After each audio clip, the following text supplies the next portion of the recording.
আসসালামু আলাইকুম। আমি সুন্না আবার আসলাম একটু কথা বলতে।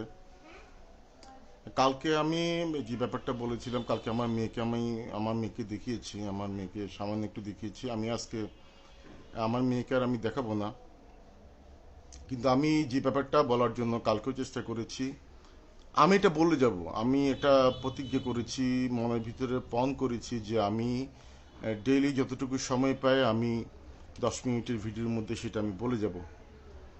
আমি এই কারণে বলবো যে আমি রামিসার বয়স যখন, যেটা 7 বছর ছিল, আমার মেয়েটার বয়সও 7 বছর। তো সুতরাং আমি রামিসার বাবার কষ্ট যতটুকু বুঝতে পারছি তার চেয়ে অনেক বেশি ভাবছি যে রামিসার মেয়েটা কত কষ্ট পেয়ে মারা গেছে, কত কষ্ট পেয়ে রামিসার মেয়েটা মারা গেছে। এটা আমার ভাবলে আমার নিজের খুব খারাপ লাগে। বিশ্বাস করেন। একটু মেয়েকে ধর্ষণ করা হয়েছে, তার উপর মাথাটাকে আলাদা করা হয়েছে।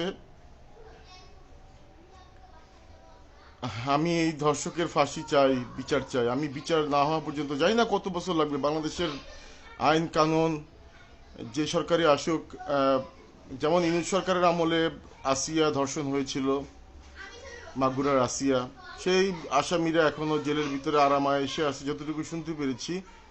বিচার আর বাংলাদেশে কি বা হয়? কখনো মৃত্যুদণ্ড কার্যকর হয়েছে বাংলাদেশে আপনারা শুনেছেন? শোনা যায়নি। তো আসিয়ার ব্যাপারটা হচ্ছে সেরকমই, যে আসিয়া মারা গেল, তার আসামিরা আজকে 1 বছর হয়ে আসছে সুপ্রিম কোর্ট থেকে। মানে এগুলি হয়ে যাবে। আপনার আপিল করতে করতে যে বললাম না কালকে, আমি বললাম না যে এই এখন সরকারের পক্ষ থেকে যে রাষ্ট্রপক্ষের আইনজীবী কিংবা রাষ্ট্রপক্ষের আইনজীবী বলছে, আসামের পক্ষের আইনজীবী না, যেটা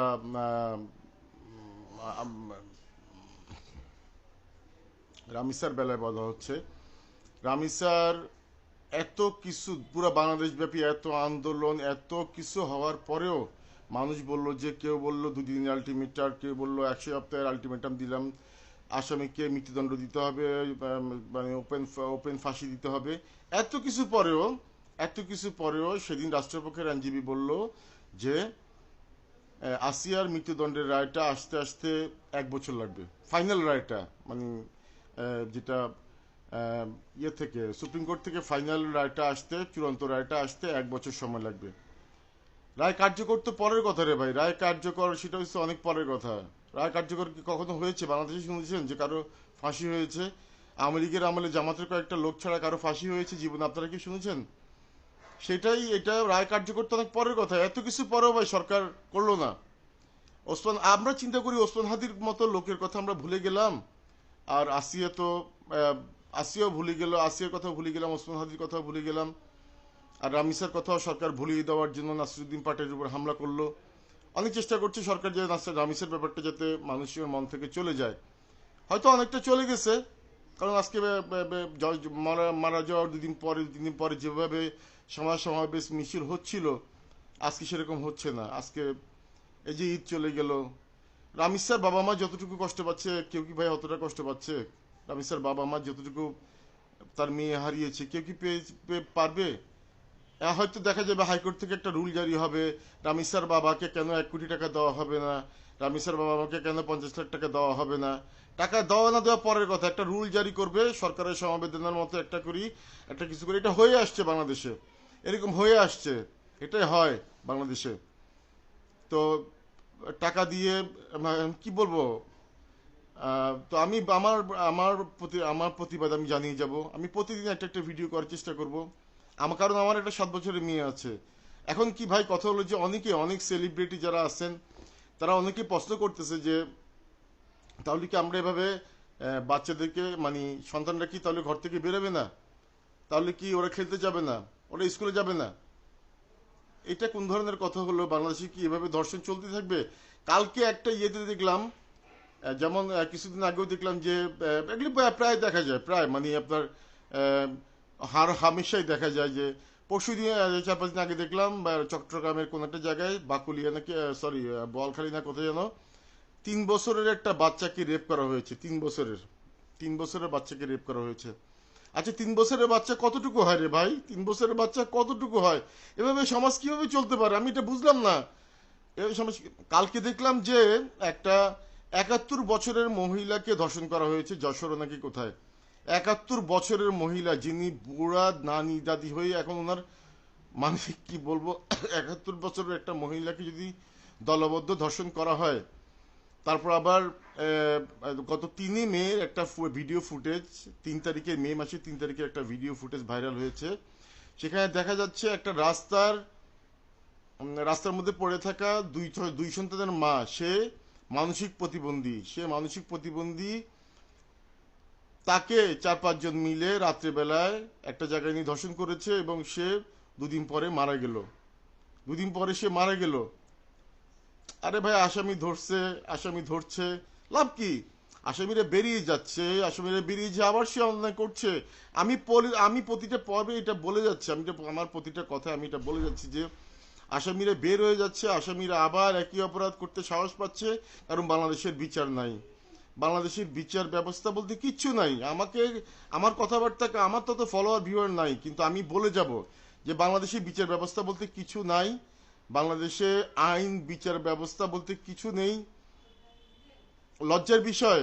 তবে একটা ব্যাপার খুবই আতঙ্কজনক, যে আমাদের যারা বাচ্চা আছে, ছেলে বাচ্চাদেরকে মাদ্রাসায় প্রতিদিন ধর্ষণ করা হয়। অনেক হাজার হাজার লক্ষ লোক, আপনি কতগুলি প্রমাণ যাবেন? কিন্তু সে ব্যাপারটা বলতে গেলে আবার একটা ধার্মিক ব্যাপার সেবার আসে। বাংলাদেশ তো আবেগ, ধর্মীয় ব্যাপারে আবেগ। হ্যাঁ, হুজুরদেরকে, আলেমদেরকে কিছু বলা যাবে না। তো যাই হোক, আমি সেটা বলতে চাচ্ছি না বা সেই পয়েন্ট আমার যাওয়ার দরকার নাই। কিন্তু আমরা যারা সাধারণ নাগরিক আছি, তারা কি ছেলে মেয়েদেরকে ঘর থেকে বের করব না? তারা কি স্কুলে যাবে না? তারা কি খেলতে যাবে না? তো এই ভয় এখন কি অভিভাবকরা এই ভয় থাকবে? স্কুলের শিক্ষকদের থেকেও নিরাপদ না। মাদ্রাসাও আছে, স্কুলের শিক্ষক তাদের কাছ থেকেও নিরাপদ না। তারাও পর্যন্ত বাচ্চাদেরকে এরকম করে। অনেক বাচ্চারা ভয়ে বলে, অনেক বাচ্চারা বলে না। আমি জানি না অভিভাবকরা কি করে। অভিভাবকরা কি বাচ্চাদের খোঁজ খবর রাখতে পারে না?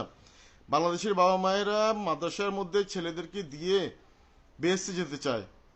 ছেলেদের, ছোট ছোট বাচ্চাদের ইজ্জতের বিনিময়ে তারা বেহেস্তে যেতে চায়। তারা তাদের কর্মে বেহেস্তে যেতে চায় না। তারা চায় না যে আমরা একটু আল্লাহর ইবাদত করি, আমরা আল্লাহকে বেহেস্তে যাওয়ার জন্য আমরা চেষ্টা করি। তারা চায় বাচ্চারা হাফেজ হবে ধর্ষণের মধ্য দিয়ে। আর তো গায়ে হাত তোলার শাস্তি তো আছেই, এসবের মধ্যে দিয়ে তারা বেহেস্তে যাবে। স্কুলের কথা বলতেছি, স্কুলের মধ্যে অহরহ এরকম হচ্ছে। ছোট বাচ্চা থেকে শুরু করি বড় বাচ্চা মেয়েদেরকেও পর্যন্ত, 13 বছর 14 বছরের ক্লাস 7, 8, 9-এর মেয়েদেরকেও ধর্ষণের শিকার হতে হচ্ছে, লাঞ্ছনার শিকার, ব্যাড টাচ এবং অনেক কিছু সহ্য করতে হয়। এবং কিছু কিছু শিক্ষক আছে, এগুলি অনেক মেয়েরা বলতে চায়, অনেক বাচ্চারা বলে না। কিছু কিছু শিক্ষক আছে মানে সেক্সুয়াল কথাবার্তা বলে স্কুলের মধ্যে, সে মেয়েদেরকে উত্তেজিত বা এভাবে এরকম কিছু করার, বাচ্চাদেরকে, মানে এগুলি কি বলবো, এত লজ্জার বিষয়। এগুলি তো লজ্জার বিষয়। কেউ নাই দেখার, কেউ নাই। এখন ভাই, আমাদেরকে তো একটা বিচার করে দেখাতে হবে সরকারকে। একটা কেন, 100টা বিচার করতে হবে, 200টা বিচার করতে হবে। হাজার হাজার ধর্ষণের কেস আদালতে জমা পড়ে আছে।